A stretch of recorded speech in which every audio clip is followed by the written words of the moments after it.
Fala galera, bom dia, boa tarde, boa noite, boa madrugada. Meu nome é Sidney Martins, sou professor de língua portuguesa aqui do LAC Concursos e é com extremo prazer que a gente vai trabalhar hoje a concordância verbal. E como eu já disse a vocês, aqui o camarada vai na ferida. O pior avaliador não é aquele que só trabalha com concurso público a vida inteira. É aquele que antes de trabalhar com concurso público foi professor de escolas fundamentais. É exatamente isso, ter o professor no ensino fundamental, porque ele vai diretamente na ferida. Pois a lacuna que você tem hoje, a deficiência que você tem hoje aos 30, aos 40 anos, você não adquiriu agora, você adquiriu quando era criança, quando era adolescente. Então o avaliador ele sabe, é por isso que ele brinca com essas frases grandes.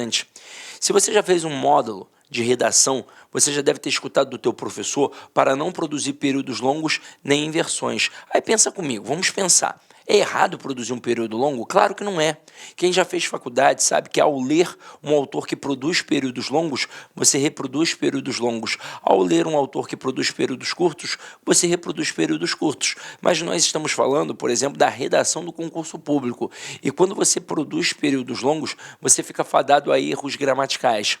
2, no caso. O primeiro de concordância, porque o núcleo do teu sujeito pode ficar muito distante do teu verbo, e aí você pode cometer o erro de concordância. Segundo erro, erro de pontuação. O sujeito pode ficar muito grande, você pode sentir aquela falta, aquela necessidade de dar uma respirada, ó. Ufa! Aí tá com uma vírgula ali, e vai acabar separando, por exemplo, um sujeito do verbo, e vírgula é processo sintático, e não pausa de respiração. Inversão, tá errada a inversão? Não, não tá. Grandes escritores da nossa literatura produzem maravilhosos textos repletos de inversão. O nosso próprio hino nacional ele é repleto de inversões, que em figuras de linguagem nós chamamos de hipérbatos. Agora, quando você produz um texto, se você produz invertido, você dificulta a compreensão de quem está lendo. É por isso que o teu professor de redação pede para você produzir períodos curtos e sempre na ordem direta. Por que período curto? Porque evita o erro de concordância e o erro de pontuação. Por que na ordem direta? Porque facilita a compreensão. O que é a ordem direta? É o sistema SVC, sujeito, verbo e complemento. Agora, facilita por quê? Porque, na verdade, nós, falantes comuns da língua portuguesa, é que inventamos essa estrutura. Não foi o Bechara, nem o Celso Cunha, nem o Rocha Lima. Por exemplo, qualquer falante de língua portuguesa, seja aqui no Brasil, em Portugal, na Guiné-Bissau, em Moçambique, em Arco Verde, o cara, quando começa a balbuciar, ele não sabe nem flexionar o verbo direito ainda, e ele produz na ordem direta, dizendo assim, ó, eu sabo isso. É assim que a criança faz. Agora, quando começa a aprender um pouco mais da nossa amada Flor do Lácio, a nossa língua portuguesa, o que qualquer pessoa começa a fazer? Começa a se aventurar. Ah, agora eu começo a fazer inversões. E é daí que o professor de redação tira esses conselhos. Mas pega agora para a prova objetiva. O que o professor de redação pede para você não fazer? Períodos longos. Aí o que o avaliador faz? Períodos longos. Porque ali haverá erros de pontuação, erros de concordância, e se o aluno não estiver ligado, ele não vai pegar. O que ele pede, o professor de redação, para você não fazer? Inversões, porque dificulta a compreensão de quem está lendo. E na hora da redação, você não quer dificultar a compreensão, você quer que o cara entenda o teu texto. Mas na hora da prova objetiva, o avaliador quer dificultar a tua compreensão. É por isso que nas questões de concordância verbal, principalmente, nós temos períodos muito longos e invertidos. Qual é a dica? Qual é o bizu? Sempre procurar o verbo, achar o sujeito e ficar ligado em quem de verdade é o núcleo do sujeito. Então acompanha aqui comigo, já uma pegadinha que poderia cair na tua prova. Eu coloco assim, ó, o uso de drogas e bebidas nos cursos atrapalham os alunos. Ó, não tô fungando porque eu uso droga não, tá? É porque eu tô resfriado, tá? Agora, se liga aqui. Quando você olha para uma frase assim, num primeiro momento, você acha até que ela está correta, porque você entende a ideia transmitida e tudo escrito corretamente, então parece que está tudo muito ok. Mas para descobrir se a frase está certa ou errada de acordo com a concordância verbal, o bizu é logo achar quem? O verbo. E por quê? porque é o verbo que vai me dizer quem é o sujeito. Não dá para olhar para os substantivos e achar que ali eu vou encontrar o sujeito. Não, eu tenho que primeiro achar o verbo e perguntar a ele quem é o sujeito. Sempre perguntando quem ou que. Então, neste momento, você vai ver que o verbo se apresenta no plural. Mas como eu já disse a vocês, a minha pergunta nunca pode ser de cara no plural. Ela tem que ser no singular, porque pode ser uma pegadinha. Eu ainda não fiz a pergunta, por exemplo, não sei quem é um referente. Então, quem ou que atrapalha os alunos? O uso de drogas e bebidas. Isso tudo aqui é o meu sujeito. Agora, eu te pergunto, já que você viu a aula de tipos de sujeito, aquele sujeito ali é simples ou composto? Se você respondeu composto, você deu mole. Aqui é um sujeito simples. O núcleo é a palavra uso e não drogas e bebidas. Ué, mas por que não drogas e bebidas, Sidney? Porque está preposicionado. E eu já te mostrei que o núcleo do sujeito jamais pode ser preposicionado. É óbvio que semanticamente a palavra drogas e bebidas acabaram chamando mais a tua atenção. Mas tudo que é escrito não é escrito à toa. Sempre existe uma intencionalidade discursiva. Então, por exemplo, se a minha intenção como autor do texto fosse dizer que as drogas e as bebidas atrapalham sempre os alunos em qualquer tipo de situação nos cursos, a frase seria: drogas e bebidas nos cursos atrapalham os alunos. Eu teria um sujeito composto, o verbo ficaria de fato no plural, para concordar com os dois núcleos, eu estaria exatamente dizendo isso, que as drogas e as bebidas nos cursos atrapalham qualquer tipo de aluno. Agora, a minha intenção não foi esta. A minha intenção foi dizer que apenas o uso atrapalha. Então aqui pode ter um monte de droga, maconha, loló, cocaína, Zirê, MD, êxtase, tudo. Aí tu vai falar assim, caraca, se entende de droga, eu sou do Rio de Janeiro, irmão. Vamos lá, tô brincando, ó. Vem aqui comigo. Nesse momento, se eu usar a droga, vai me atrapalhar, obviamente. Porque o uso atrapalha. Mas e se eu não usar? Aí não vai me atrapalhar. Não vai fazer nenhuma diferença na minha vida. Então aqui quem de fato concorda com o verbo é o núcleo do sujeito. Como o núcleo se encontra no singular, o verbo vai ficar no singular. Então a frase correta: o uso de drogas e bebidas nos cursos atrapalha os alunos. Pois o que de fato atrapalha é o uso. Até aí, tudo bem? Então, aqui a gente já começou a perceber como é que funciona o processo. Vamos continuar com as outras frases.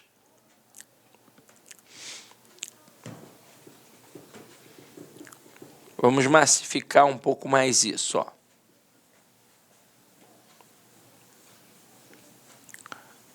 Olha só essa daqui. O som agradável dos cantos dos pássaros acalmam nossas almas intranquilas. No primeiro momento, obviamente que parece certo. Mas vamos lá, vamos descobrir. Eu vou achar o verbo e vou perguntar a ele quem é o sujeito. Quem ou o que acalma nossas almas intranquilas? A resposta: o som agradável dos cantos dos pássaros. Tudo isso é o meu sujeito.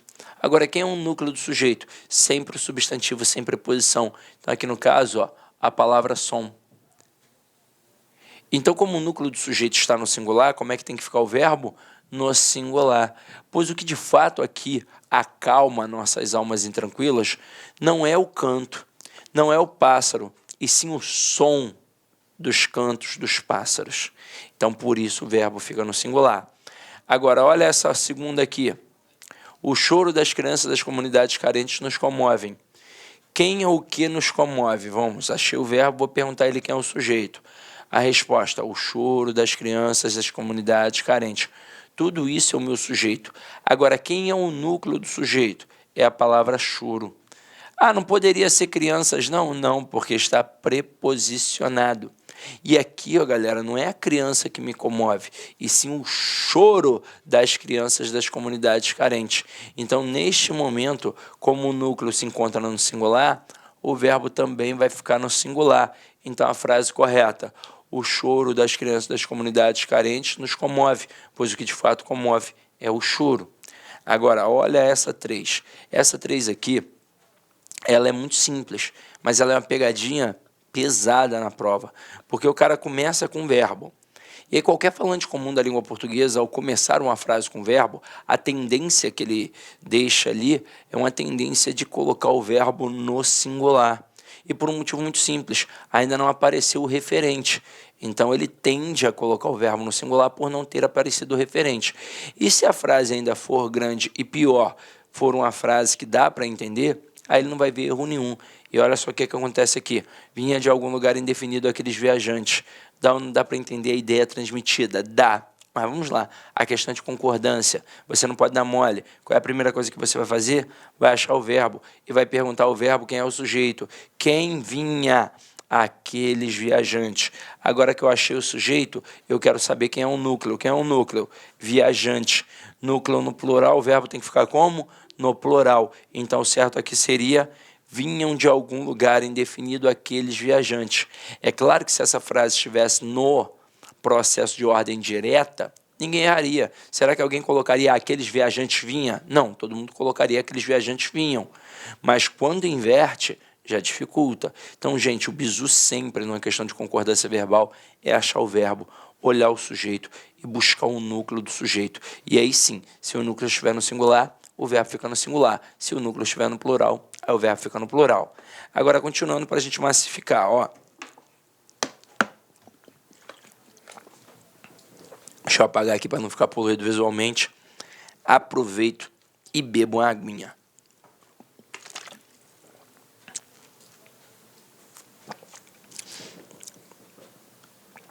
Estou me sentindo até a Gabriela Pugliese. Gabriela Pugliese malha assim, ó, com a garrafona d'água assim, bebendo, ó. Só que o meu corpo não tá igual ao da Gabriela Pugliese, né? Mas vamos lá. Aqui, ó. Ocorreu mudanças significativas durante o processo eleitoral. Que tipo de candidato ainda confunde isso? O cara que acha que o verbo haver, o verbo existir, ou ocorrer ou acontecer são impessoais. Mas você já viu na aula de tipos de sujeito o verbo haver no sentido de existir, ocorrer e acontecer é impessoal. Ele obrigatoriamente fica no singular. Agora, o verbo existir, ocorrer e acontecer, estes verbos, eles são pessoais. Então, aqui, ó, o que ocorreu? Mudanças significativas. Núcleo, mudanças. Então, tem que ser ocorreram mudanças significativas durante o processo eleitoral. Na próxima, o homem humilde tem certas necessidades que as pessoas abastadas não têm. Galera, verbos ter e vir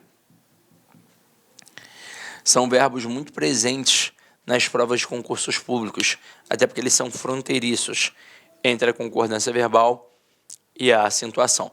Na verdade, é mais concordância verbal do que qualquer outra coisa, porque aqui vai entrar o acento circunflexo, que é um acento diferencial para marcar a pluralização na língua portuguesa. Pluralização. Então eu coloco assim, ó.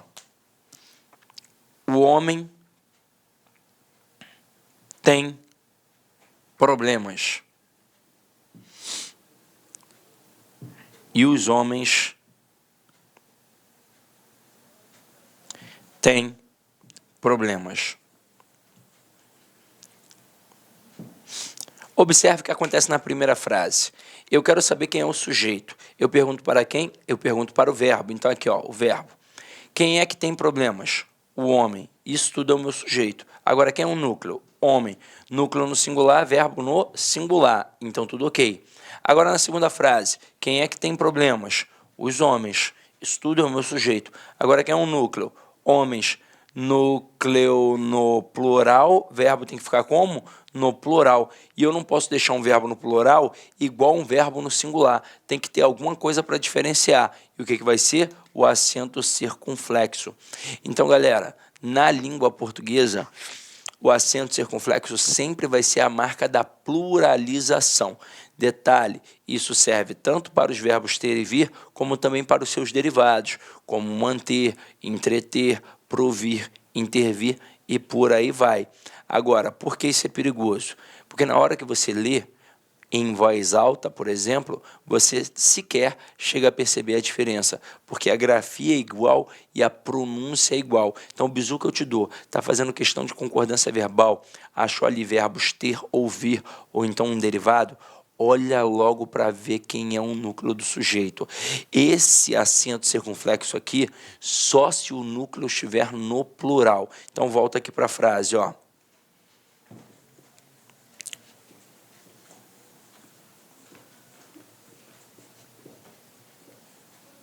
Olha aqui, ó. O homem humilde tem. Quem é que tem? O homem humilde. Quem é o núcleo? Homem. Então, homem no singular, verbo no singular. Tranquilo. Tem certas necessidades que as pessoas abastadas não têm. Quem aqui agora não tem? As pessoas abastadas. Quem é o núcleo? Pessoas. No plural. Como é que tem que ficar o verbo? No plural. Então, coloca o acento circunflexo. Então, esse era o erro. Questão 6. As crianças da cidade se mantêm alheias a tudo. Quem é que se mantém alheias a tudo? As crianças da cidade grande. Eu não acho que não tinha falado o grande. Neste momento, quem é o núcleo do sujeito? Crianças. O núcleo está no plural, o verbo tem que ficar como? No plural. Ah, Sidney, mas o mantém aqui já tem um acento. Mas tem um acento agudo. Se aqui fosse criança, aí sim eu diria a criança da cidade grande se mantém ali a tudo. Neste momento, o verbo estaria no singular. Mas por que tem aquele acento? Ora, porque é uma regra básica de acentuação. Oxítona terminada em "em", assim como tem a palavra também. Então, tem um acento. E acento agudo é só um pauzinho, então não tem como você confundir. Só um pauzinho é singular.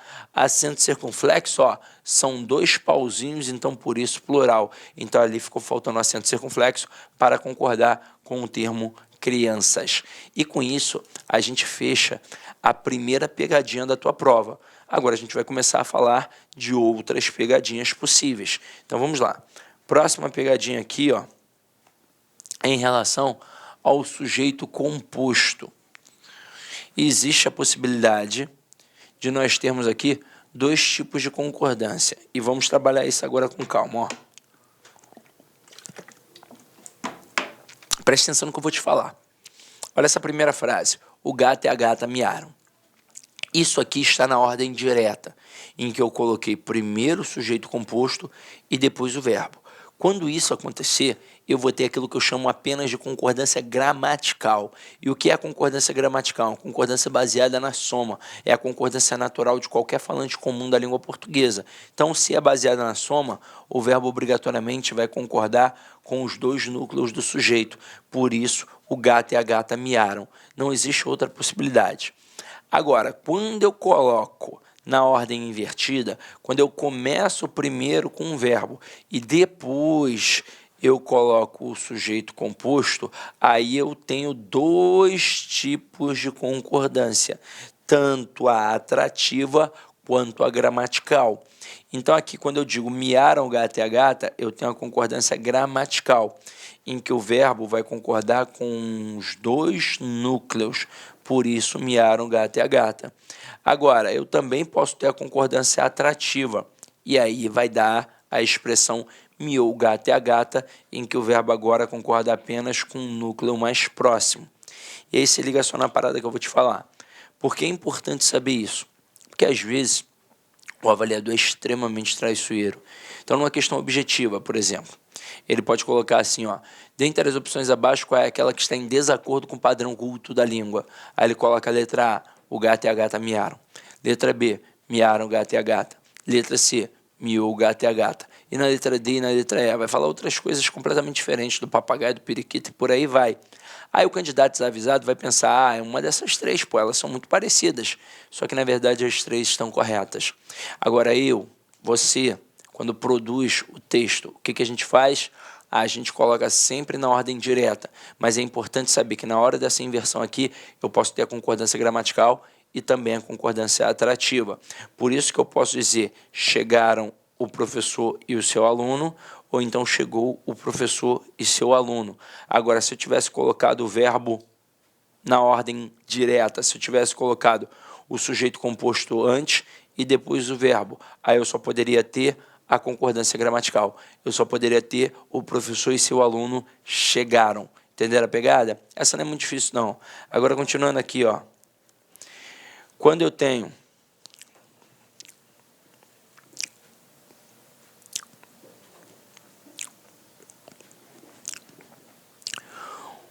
um sujeito composto ligado pelo conectivo ou, eu vou ali, na verdade, avaliar dois aspectos semânticos, o da exclusão e o da simultaneidade. O que seria a exclusão? Eu tenho aqui um grupo. Eu retiro o camarada do grupo. Isso é uma exclusão. Agora, simultaneidade é quando todos do grupo realizam aquela função. Então, aqui, ó, quando eu digo João ou José casará com Maria, pelo padrão cultural da nossa sociedade, não são os dois que vão casar. Ah, mas meu vizinho, ele tem duas mulheres, Sidney. Ele é casado com duas mulheres. Não, ele fez uma união poliafetiva. Casamento na igreja ainda não rola. Então, aqui, ou só o João ou só o José é que de fato vai casar com a Maria. Então, aqui, ó, houve uma exclusão. Se houve uma exclusão, só um ganhou a parada aqui, eu vou deixar o verbo no singular. Agora, quando eu coloco muito frio ou muito calor podem matar o bebê, aqui de fato não é só o frio ou só o calor, aqui os dois podem matar o bebê. Então existe uma relação de simultaneidade. Com isso o verbo obrigatoriamente fica no plural. Continuando nossa brincadeira, vamos lá. Esse trema aqui saiu safadinho, vou corrigir agora, porque esse trema aqui não era para estar aqui, foi o sistema que jogou, né? Vamos lá, a gente faz aqui as coisas ao vivo. Vamos lá, ao vivo. Tirar esse trema safado aqui, ó. Pá. Pronto. A gente faz ao vivo, quem sabe faz ao vivo. Se liga só. Neste momento aqui, quando eu tenho um sujeito composto com núcleos coletivos ou quase assim, são palavras semanticamente muito similares, muito próximas. O verbo pode ficar no singular ou então concordar com os elementos. Então aqui, ó, a paz e a tranquilidade comoveu o povo ou a paz e a tranquilidade comoveram o povo. Nós, naturalmente, vamos acabar jogando para o plural. A paz e a tranquilidade comoveram o povo. Mas como essas duas palavras aqui, elas estão dentro de um nicho semântico, a gramática permite que você deixe o verbo na terceira pessoa do singular. Então, cuidado com isso. Ah, isso cai em prova? Cai, por incrível que pareça, cai. E se você der mole, o avaliador te derruba, tá? Agora aqui, ó, molezinha. Quando a gente tem sujeito composto por pessoas diferentes. Se eu tiver a primeira pessoa do singular, o verbo obrigatoriamente vai ficar na primeira pessoa do plural. Então aqui, ó, eu, tu e ele chegamos. Tem a primeira pessoa do singular? Tem. Então, verbo na primeira pessoa do plural. Agora, se só existirem ali segunda e terceira, eu tenho duas possibilidades. Eu posso ter tu e ele chegastes com a segunda pessoa do plural, o vós, ou então tu e ele chegaram como se o sujeito fosse vocês, como se eu dissesse assim, ó, vocês chegaram. Essa possibilidade é inerente? É. Isso faz parte da língua, é um fato culto, então você tem que adotar, tranquilo? Aí agora a gente vai pegar um cara que você vai marcar um asterisco aí. Esse cara é importante. Quando a gente tem núcleo coletivo seguido de especificação. Não só núcleo coletivo, expressões partitivas que têm a mesma ideia. A maioria, a minoria, por aí vai. Então, olha só o que acontece aqui, ó. A gente já colocou especificado. Vou colocar frases 1 e 2. Na frase 1, um grupo de estudantes se aproximou. Quem é o sujeito? Um grupo de estudantes. Na frase 2, um grupo de estudantes se aproximaram. Quem é o sujeito? Um grupo de estudantes. Na frase 1, quem é o núcleo do sujeito? Grupo. Na frase 2, quem é o núcleo do sujeito? Grupo. Caramba, não pode ser estudante? Não, porque estudante está preposicionado. Mas com certeza, semanticamente, chamou mais a tua atenção. E por isso a gramática permitiu os dois tipos de concordância verbal. Na primeira frase, a gente tem aquilo que a gente chama de concordância gramatical, que é uma concordância baseada na soma.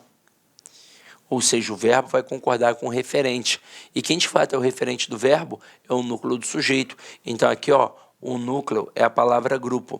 Tudo bem que indica uma coletividade, mas estruturalmente se apresenta no singular. Então, portanto, o verbo fica no singular. Agora, A gramática também permitiu uma concordância atrativa, em que o verbo vai concordar com o termo especificador, na verdade, com o núcleo do termo especificador.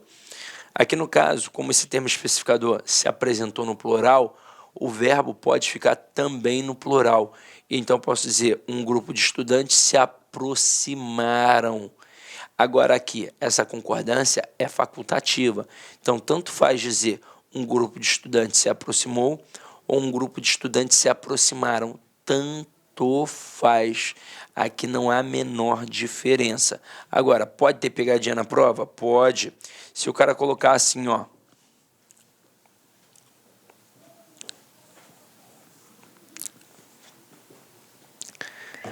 A maioria do povo passarão. Certo ou errado? Errado. Mas, Cisne, eu aprendi que essas expressões partitivas, quando são especificadas, o verbo pode ficar tanto no singular quanto no plural. Não. Você pode ter dois tipos de concordância. E aí o verbo pode concordar com o núcleo do sujeito ou então com o termo especificador. Como aqui o termo especificador se apresentou no singular, o verbo só pode ficar no singular. Porque, olha só, o verbo pode concordar tanto com o núcleo quanto com o termo especificador. Tudo bem que maioria e povo indicam coletividade, mas estruturalmente se apresentam no singular.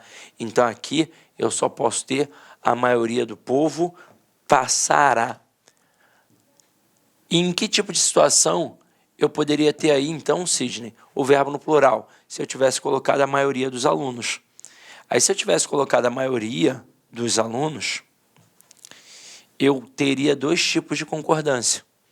Uma concordando com maioria e outra concordando com alunos. Então, eu poderia ter a maioria dos alunos passará, ou então a maioria dos alunos passarão. Agora, e se o avaliador estender a questão e perguntar a função sintática desses especificadores? Sempre, eu disse sempre, vai ser adjunto adnominal. Sempre, sempre, sempre, sempre, sempre, tá? Então, anota aí. E agora a gente vai para o próximo, ó. O próximo tem a ver com pronomes de tratamento. Mas isso aqui é molezinha, né, galera? Vamos lá, ó. Com os pronomes de tratamento, Vossa Excelência, Sua Excelência, o verbo vai ficar sempre na terceira pessoa do singular. Então, ó, Sua Excelência aceita bem suas próprias limitações, Vossa Excelência aceita bem suas próprias limitações. Eu não tenho como jogar para o plural um termo que eu nem vario. Então, beleza? Então, vamos lá. Agora aqui, ó, nomes próprios pluralizados. Isso cai, por incrível que pareça, bastante em prova. E, para a nossa sorte, sempre com o nome Estados Unidos, o que é um facilitador. Mas poderia ser Emirados Árabes e por aí vai. Agora, gente, pelo amor de Deus, não confunde não. É um nome próprio pluralizado. Estados Unidos é um nome próprio pluralizado. Não é qualquer substantivo no plural. Ah, abacate. Não, não é assim. Então, aqui nesse momento, o que vai acontecer? Se o nome próprio pluralizado não possui um determinante, não tiver ali um artigozinho, um pronome, aí o verbo vai ficar no singular. Então, eu digo, Estados Unidos enfrenta uma crise avassaladora. Agora, se o nome próprio pluralizado estiver com um determinante, no caso aqui com um artigozinho, aí o verbo vai variar. Então, ó, Estados Unidos enfrenta e os Estados Unidos enfrentam. Na prova, obviamente, o que ele vai tentar fazer contigo? Ele vai tentar fazer assim, ó. Estados Unidos enfrentam uma crise avassaladora. Pô, ele não vai colocar os Estados Unidos enfrenta. Qualquer pessoa vai estranhar, até porque a tendência é pegar um termo no plural e jogar o verbo no plural. Aqui ele está pegando um termo no plural e jogando um verbo no plural, só que não teve o artigozinho, não teve o determinante. Então o verbo só pode ficar no singular. Continuando nossa pegada. Um carinha que a gente estudou lá no tipos de sujeito, o pronome apassivador. Quando tiver um pronome apassivador, o que você vai fazer, irmão? você vai fazer ali a concordância do sujeito com o verbo. Porque, na verdade, o que define esse cara como pronome passivador é a própria estrutura do verbo. Então, se o verbo é transitivo direto mais pronome ser, aí sim eu tenho um pronome passivador. Então, aqui, ó, iniciou-se a negociação. Quem inicia alguma coisa. Verbo transitivo direto. Verbo transitivo direto mais pronome ser, partícula A passivadora. Se eu tenho uma partícula passivadora, é porque eu tenho um sujeito paciente. E aí, o verbo tem que concordar com esse cara. Se o núcleo do sujeito estiver no singular, o verbo fica no singular. Agora aqui, ó. Concluíram-se as apresentações. Cara, na prova, o avaliador ele pode derrubar o candidato, dizendo que aqui tem um sujeito indeterminado. Porque aí o candidato vai pensar assim, concluíram. Ah, que alguém concluiu, eu sei, mas quem foi que concluiu? Não, cuidado, ó. O verbo na terceira pessoa do plural aqui não está sozinho. Ele está acompanhado de um pronome ser. E aqui, ó, quem conclui alguma coisa. É um verbo transitivo direto. Verbo transitivo direto mais pronome ser, o que eu tenho? Partícula passivadora. Logo, as apresentações aqui é o quê? É um sujeito. Pode ver que está no plural e o verbo fica como? No plural. As apresentações foram concluídas. Então, aqui, eu tenho sempre que concordar o núcleo do sujeito com o verbo com o núcleo do sujeito. Quem é que manda? O sujeito aqui no caso. Se o núcleo estiver no singular, o verbo fica no singular. Se o núcleo estiver no plural, o verbo fica no plural. Agora, continuando. Com o verbo haver. Esse a gente viu bem. Com o verbo haver no sentido de existir, ocorrer e acontecer, ele sempre vai ficar no singular. Ele nunca vai admitir a pluralização. Então, aqui, ó, no livro havia várias ilustrações. Eu jamais poderia colocar no livro haviam várias ilustrações. Durante o comício houve protestos e não houveram protestos. Por exemplo, hoje mesmo, eu estava vendo TV, estava vendo jornal, e aí uma pessoa do governo falou assim, ó, houveram protestos. Ninguém pegou no pé dele, não. Ninguém pegou no pé dele, não. Mas... Olá, meus amigos, minhas amigas. Desculpa interromper seus estudos, mas este vídeo é um vídeo promocional para você ter conhecimento, ter uma ideia, a qualidade e a seriedade dos cursos aqui da LAC Concursos. Nós aqui da LAC Concursos somos um site super especializado em concursos de carreiras bancárias. Nós aqui da LAC, desde 2012, nós oferecemos cursos focados para o concurso do BASA. Desde 2012 até a presente data, nós tivemos muitos alunos aí, centenas de alunos aprovados, né? E nós temos uma promoção muito grande, um curso, gente, fora de série, um curso com centenas de aulas focadas no concurso do BASA, por apenas 10 parcelas de R$25. É isso mesmo. Venha fazer o nosso Personal Coach. O Personal Coach é um estudo em regime de metas, onde a gente tem todo um trabalho pedagógico, um trabalho de administração, onde a gente estipula metas de aula de segunda a segunda para o aluno. De forma que, se o aluno conseguir, tá certo? Cumprir essa meta aí, tenho certeza que ele ficará competitivo. Bacana? Então vem estudar conosco aqui na LAC Concurso, tem um link aqui para você fazer a sua matrícula. Um forte abraço, fique com Deus, até a próxima, se Deus quiser. Tchau, tchau. Clique LAC.